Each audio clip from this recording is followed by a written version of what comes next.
Welcome to Leicester Fan TV. With special thanks to our pals ADT Taxis, Feed Me, Piglet's Pantry, Tiger, Leicester Garage Conversions, Pink Vehicle Leasing, Hologram, The Fox's Arms, Moyer Wade Interiors, and our chosen charity, Memphis UK. We bring you the fans' views on the match each week, and your views matter to us. Join the fans' debate each match with us. Follow us at Leicester Fan TV.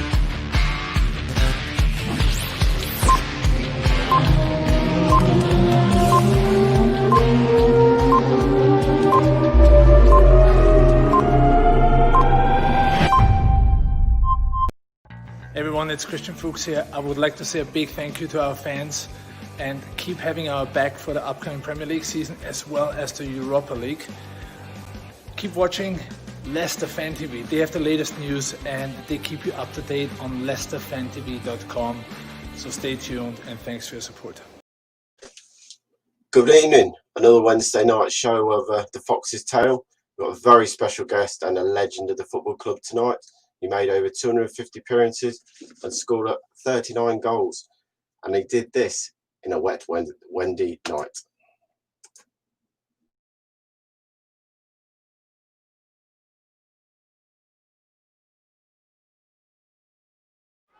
Even wider is Impey now. He goes over the outstretched leg of the defender and hooks the ball across here.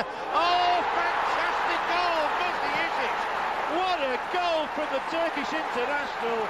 That's right out of the top drawer. And that's why Leicester are near the top of the First Division. A goal of absolute quality. A stunning strike from Muzzy Izzet.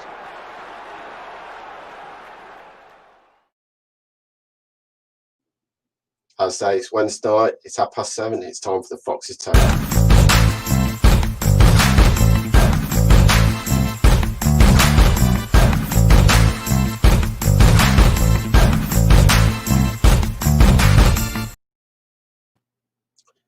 Let's not hesitate, let's get the man himself, Muzzy Izzet. Evening, Muzz. How you doing? Evening, everyone. Good to have you on. Let's start with your time at the football club. It was a roller coaster of a ride, and you came in the March of '96 and helped us into the playoff final. Yeah, I sort of came from Chelsea, Chelsea reserves. Unknown to me, Martin had been watching me for a few months, I think. I think a bit longer than that. I think when he was at Norwich and even Wickham, I think he'd been looking at us. But I think he needed midfield players at Leicester at the time, and for some reason he thought that maybe I could do a job for him. So it was some great memories and some fantastic times there. So you'd come in, you'd make the playoff final, you'd start in the playoff final. I mean, beyond your dreams, you'd only been at the club a couple of months. I mean, what was it like to walk out at the old Wembley and win the penalty as well for that in that playoff? Well, it was a roller coaster ride, really, because when I came to Leicester, obviously on loan, the first game was the infamous Sheffield United game, where Martin took a lot of stick afterwards. It got me and Julian Watts, I think, on the very last day of being on loan, and obviously no one had heard of me. You know, I was a reserve team player at Chelsea, so. I came on as sub. Like I say, I enjoyed my 25 minutes, whatever it is I got. The game didn't go to plan for Martin and the rest of the lads, but after that, I think we played Charlton away, and he started me, and then it it snowballed from there. Really, I played every game until we got into the playoff final. I mean, the playoff final itself, roller coaster of a ride, Claridge in the last minute. What was your feelings when that hit the back of the net at that time of the game? I mean, you must have been right behind that at the time. Relief, more than anything. You're looking at penalties and everything else, and I was just dreading the fact that I'm going to have to take a penalty. So the fact that he stepped up and scored in the last last seconds really was fantastic. Yeah, I got the penalty for the first one. Well, Walshy put me in down the line. I was playing left midfield, believe it or not, that day. I don't know why. I had no pace, but I managed to get myself into the box and invited the challenge in and went over and got a penalty. Gary Parker steps up, takes it, and we're back in the game. I mean, one question that Andy Meadows put was, what attracted you to come to Leicester? I know Martin had showed the interest, but I mean, you're dropping down from the Premier League at the time. It would have been into the old First Division. I didn't see it as a drop down. I saw it as a step up. I was playing reserve team football. I wanted to get first team experience. I didn't care where it was. If I'm being honest, I'm a London lad, born and bred in London. I didn't know too much about Leicester, but I knew that they wanted me, and that is all I needed. I needed someone to believe in me. Martin did, and I thought that I could come and do a job. You'd then get promotion after that famous player final for Leicester, and you'd then sign for the club for 850,000. Not much convincing to join permanently after that season. No, I was desperate to come. I thoroughly enjoyed my 2.5 months on loan. Playing in first team football, and the prospects of playing in the Premier League. There was no way I wanted to go back to Chelsea and play in their reserves. That's for certain. So, yeah, when the offer came in, Chelsea accepted it, and there I was, first team. A Leicester City, officially a Leicester City player. Jack says, your favourite season as a Leicester player, Muzzy? My favourite season? Ooh. I don't know what. I've never been asked that one. Favourite season? I'm gonna say when I love when I came on loan, because it was just completely random. It was new, and obviously Leicester gave me this opportunity to start my career playing at Wembley. If you can imagine, 2 months before that, I was playing in front of one man and his dog at Chelsea reserves, and then you're playing in front of 80,000 at Wembley Stadium. It's bonkers. So I'd say, but then every season after that, we managed to get into finals, League Cup finals, Europe. There was always something going on. So it was every season I had was a fantastic year. Jamie from the Fox Arm says, did any of the clubs come in before signing for Leicester, basically? Unknown to me, there was, and I only found out years later, and that was because Muzzy Izzet, the Leicester manager, and he told me that he was at Fulham. He tried to sign me, but I didn't know. I had no idea until, like I say, when was it? Mickey Adams came, sort of 5-6 years later, somewhere like that, 6-7 years later. So I had no idea. So what would have been strange if I would have found out? Obviously, Fulham, London, Leicester, Midlands. It would have been a difficult decision, wouldn't it? And I would have probably chosen the bloody wrong one. You'd be at the club through some good times, some bad. One of them, I remember the game, would be the Tottenham when you scored the volley, when there was speculation of Martin possibly leaving the football club.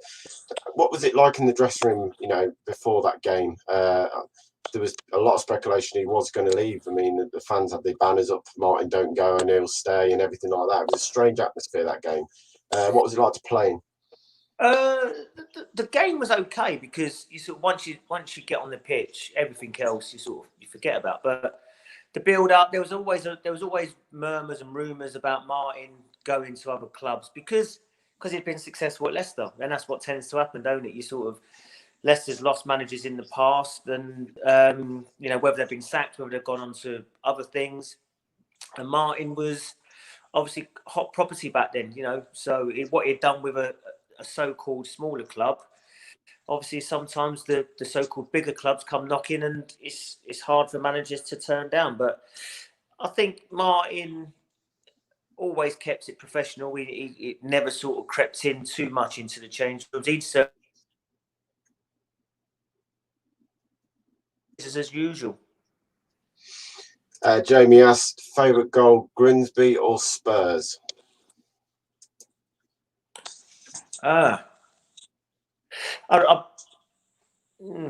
I'd probably say Grimsby, because it's one of them you try, don't you, when you was a kid, you know, overhead kicks over the park with your mates. And to be honest, I was having an absolute nightmare that game. It was absolutely pouring it down the rain. The game wasn't going that great. We wasn't playing particularly well. I think Frank Sinclair had just been sent off. And I made an attempt to get into the box. Obviously, Imps went down on the right. And like he always does, he doesn't pick anyone out. So I've had to check my run. I'm only joking. And it's one of them. It goes behind you, and you think, you know, you go back to your childhood. Go on, and I'll have an attempt at it. 9 times out of 10, you miss the ball completely, and 99 times out of 100, it goes over the crossbar and into the stands. You know, but this one time, I didn't even see it going. I was facing the other way. I only knew because I see Matt Elliott jumping up, and I thought, blimey, that's gone in. So I'd say that one. Yeah, I was at the game. It was very wet. I was sitting right behind the goal when it went in. And you mentioned about that game was Frank Sinclair got the yellow card and then carried on deciding that he was going to have a go at the referee for some reason and got sent off. It was a strange game, that game.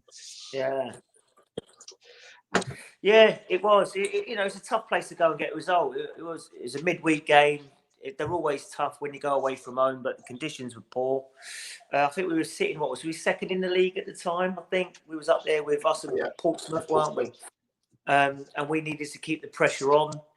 And we was probably second best on the day, but we managed to come out of there with a win. Andy Meadows says, best player you played with at Leicester?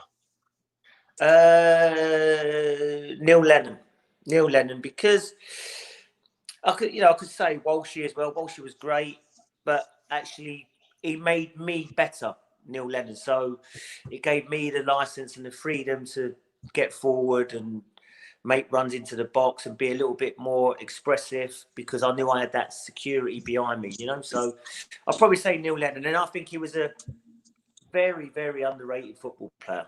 If he was around today, and with all these now new positions and everything else, I think he'd be worth millions today, Neil Lennon.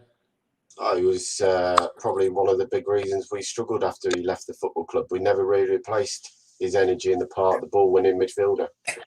No, it's sometimes like back then, blimey, it's like I'm talking about 100 years ago, but 20 years ago, they wasn't really valued an older midfield player, because I don't know why. But you know, now they're probably one of the first names on the team sheet. Neil Lennon was certainly the first name on the team sheet in our team, because Martin understood how important he was for us. You know, whether it be starting the attacks or breaking their attacks down. So it was a massive part of our success. Ross House said, I was at Brundle Park that day with my dad. I was 8 years old, and that is my favourite ever goal in football stadium. Oh, that's wicked. Yeah, I do tend to get a lot of kids now in their 20s coming up to me saying, "Oh, I was there," but you forget how many years ago it was. You know what I mean? So no, it's great, and I've lived off the back of it. I've had many pints bought over that. So yeah. You then go to an era where Martin would sadly leave the football club. The team started to drift apart in some ways. You know, Neil Lennon left the football club eventually. Heskey went as well. And Neil left. And in would come Peter Taylor. What was your relationship with Peter at the time? I mean, it started off well, and then just that first season seemed to peter out. My relationship was okay with him, but I could see instantly that we was going to struggle. Even though we went into that season, I think top of the league for the first few months. I think it was up until about Christmas, weren't we? We were top of the league, something like that. I can't remember when it was, but I could just tell that behind the scenes that things weren't right. You know, players weren't happy. The way we was winning games, even though we was winning games, I don't know how we won some of the games we won. They do say that good teams can win ugly and everything else, but there was an element of luck to some of the results that we had, without a doubt. Because what you tend to see is when you see players leaving, the quality that we had, and then you see the quality coming in, well, then you know what's coming, don't you? You know you're gonna show. I've been in the game long enough to know that you can't get rid of quality players and not replace them with quality. And this is why this team's doing so well at Leicester at the minute, because they're holding on to their better players for as long as they can. And when they do sell them, they're selling them for top dollar, and they're getting in other good players to replace them. So we weren't doing that back then. We were selling top players. Neil Lennon was a top player, and weren't replacing him with another top player. You know, Esky was a top player. I know he gets a bit of bad press sometimes about how many times he falls over or goals he scores or whatever, but he was a top player for us, and we couldn't replace him with another one. I mean, you talk about what we replaced him with. Adi Akinbaye, he came in, scored a few goals in the Championship, but, you know, it's different in the Premier League. We brought in Junior Lewis. You know, these players had never even heard of really playing for Gillingham. Had one good game against Chelsea, and that was it. You know, we never replaced it with like-for-like quality, as you say. I mean, that season seemed to peter out. I mean, the game what we've always been remembered for is the Wycombe game in the FA Cup. Roy Essendon had signed for them from Teletext 2 days before and scored the winner. Did you know then that was the season was going to peter out quickly? Because it seemed to just completely epiterate, and we finished 13th in the league, I think, after such a good start. Well, I think that was my last game of the season, because when we played Wycombe, I pulled my calf just after half time, but we'd already made, I think it was 3 subs. I can't remember if it was 2 or 3. So I couldn't come off. And I think Sab was injured as well. So I played about 35, 40 minutes of the second half with a torn calf. So, you know, as the season, obviously, after the game, you know, you could barely walk. We've lost the game. It was absolutely unthinkable that we could lose a game like that. Because we sort of prided ourselves on, certainly when Martin was there, whenever we played teams that were less than us, certainly in cup competitions, we went there and beat them.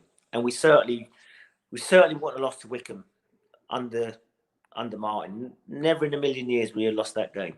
But times have changed, players, different personnel, everything else. And we're out of the FA Cup, where we had an unbelievable chance to sort of get through into the next round. Well, that took us into the semis, it would, wouldn't it? Semi-final? Yeah, we would have gone into semi-finals, yes.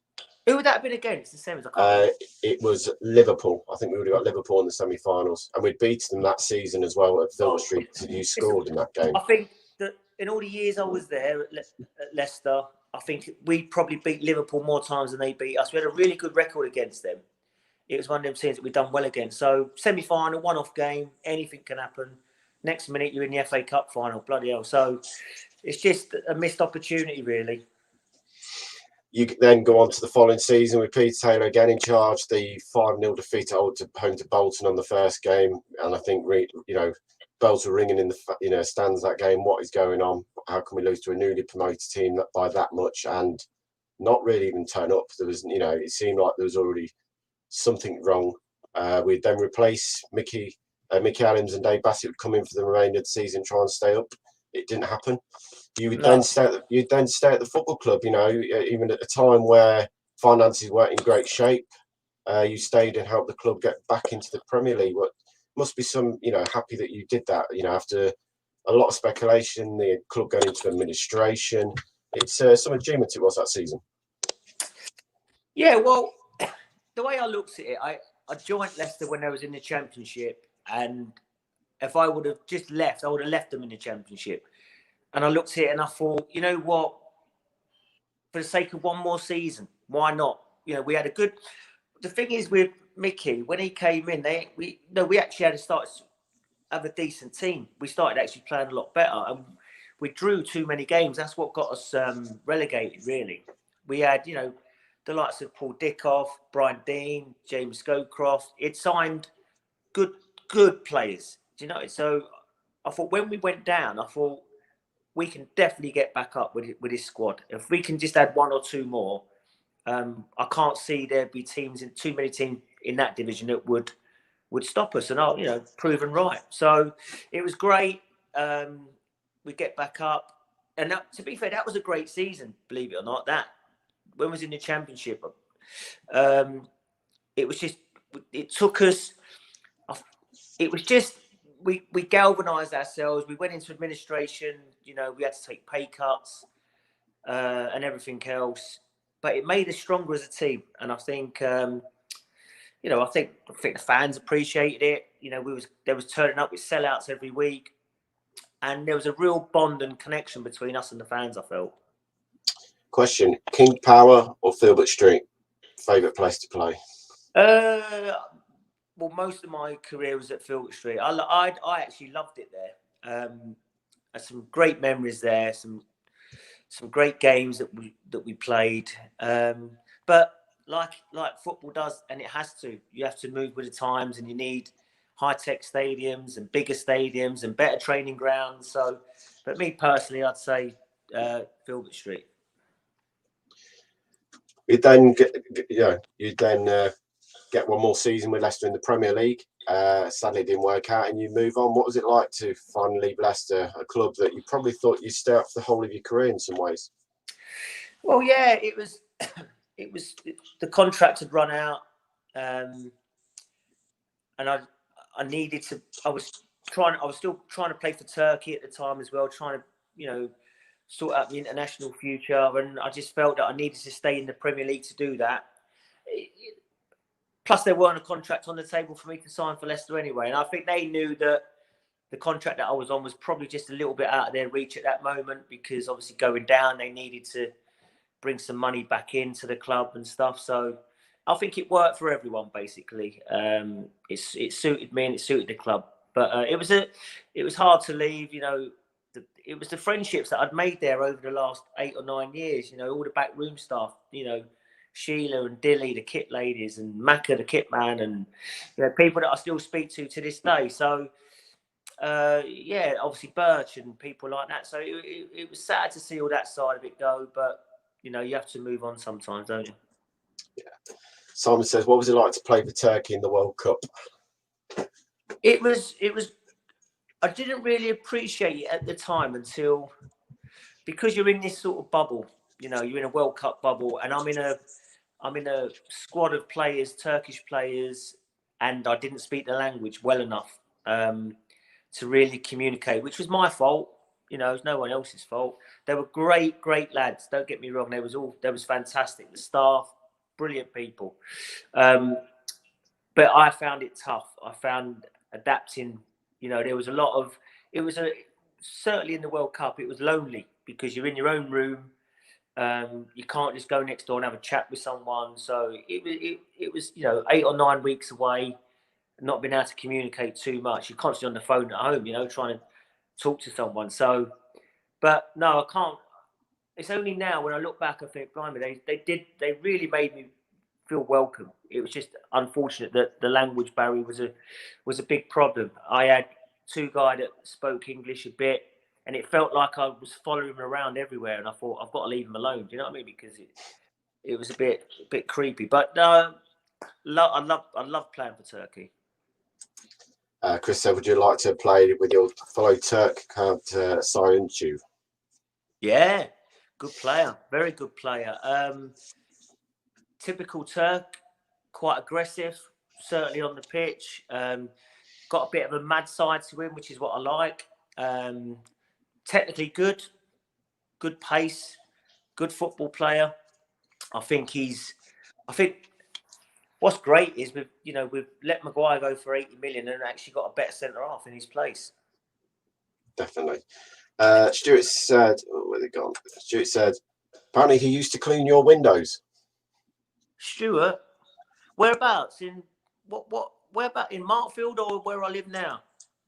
We'll find out. Stuart, put it in there. Let's find out where he used to clean the windows. Well, I ain't got a window cleaner now. I can't afford one. Other question, what's your thoughts on what Vardy has achieved at the time at Leicester? I think he's been the greatest signing Leicester's ever had, in my opinion, because what he's achieved at that club and elevating them to what they've done, winning the Premier League and putting, Leicester was always on the map, but putting them right up there, I think he's been absolutely fantastic for the club. Not just him, people like Mahrez as well. I know he left and everything else, but I think you've got to sit back and look back at what they achieved. and certainly Jamie Vardy with his goals. I think I'm just worried now because without him, there could be a problem because we need someone who's going to, like what we say, you need someone when someone eventually retires or leaves or they get a little bit too old, you need someone to be able to come in and replace him. And there's not many people that can come in and replace him because he's that good. Couple of questions. Best, was it? Who was the joker in the change room at your time at the club? Oh, there was loads. There was so many. There was Gary Parker, Scott Taylor. Jesus, who else was there? Some people say I was. Neil Lennon would be. There was loads, mate.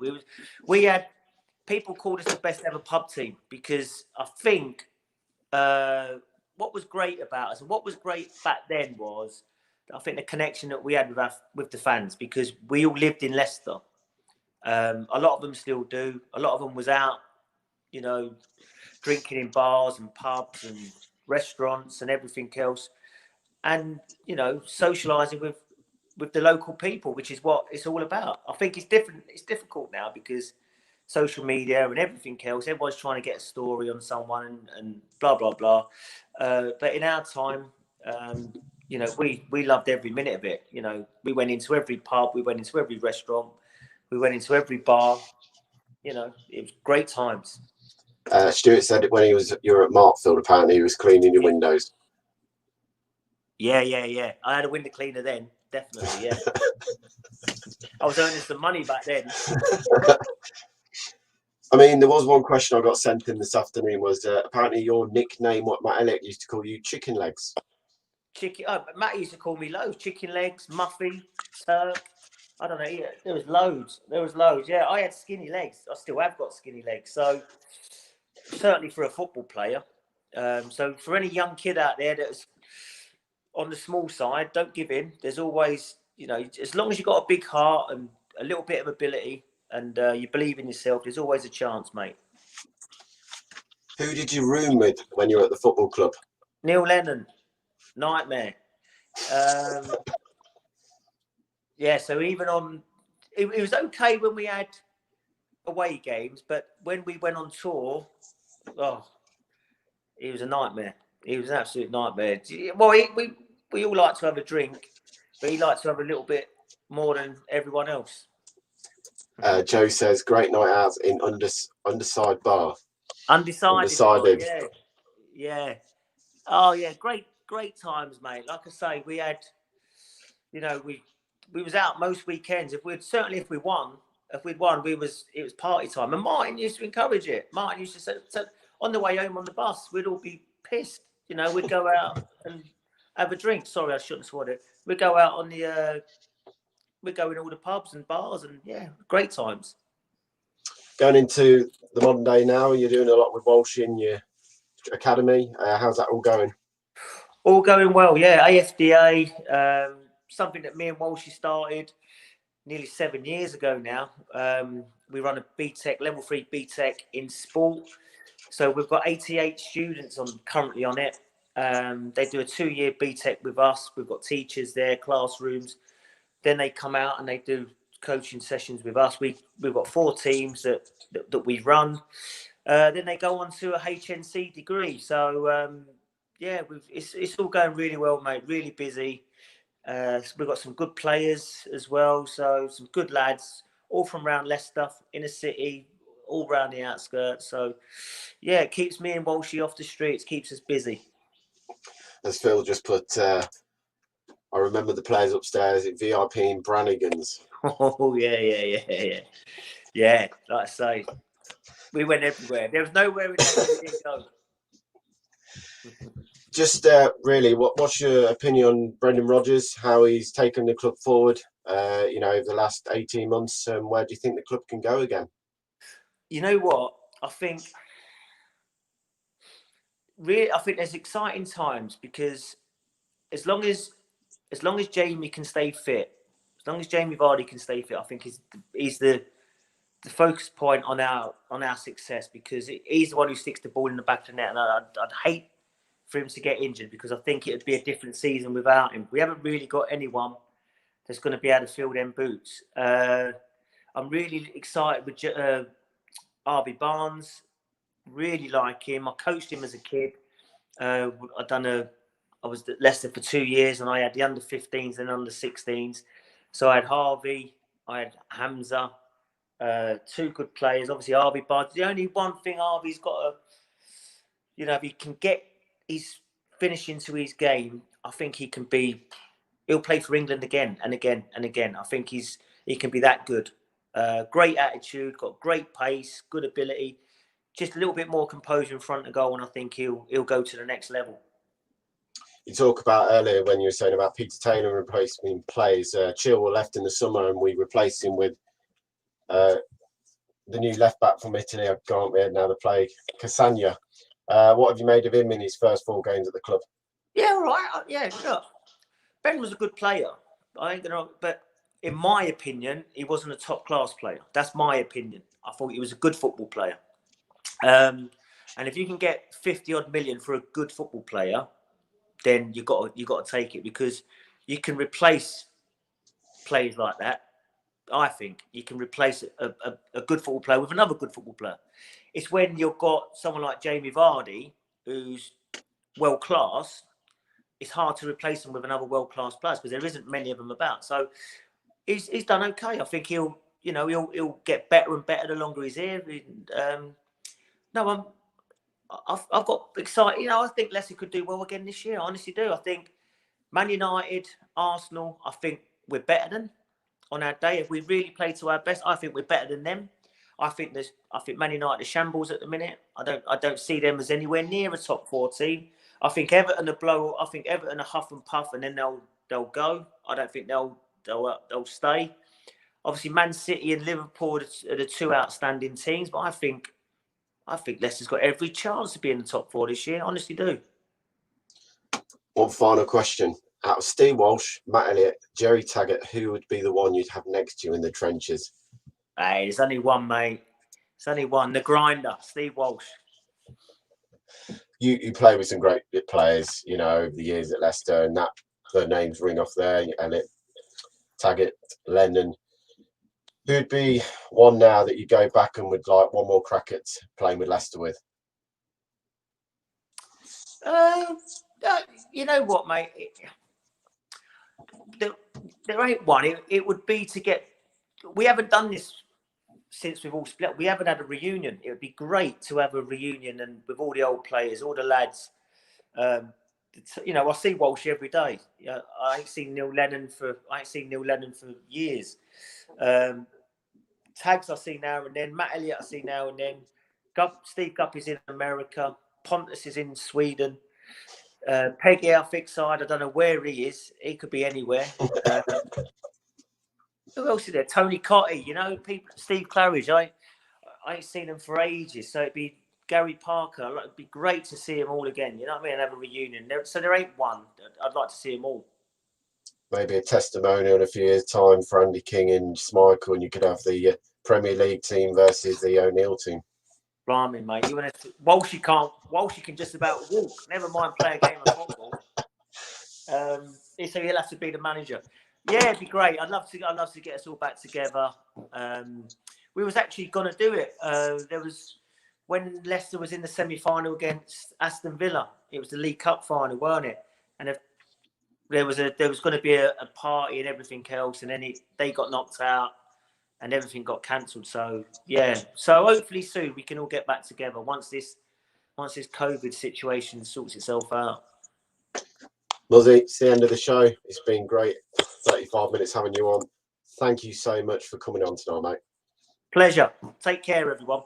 Take care, Muzz. Thank you. Cheers, mate. Bye. Bye-bye. And there we go. Another Wednesday night with another legend of the football club. Once again, thanks to Muzzy. Brilliant having them on. But thank you to you, the fans, for putting your comments in. It's always great to do these Wednesday night and to have someone like Muzz, who's such a character at the football club and with us through thick and thin, was brilliant. Once again, good night. See you soon.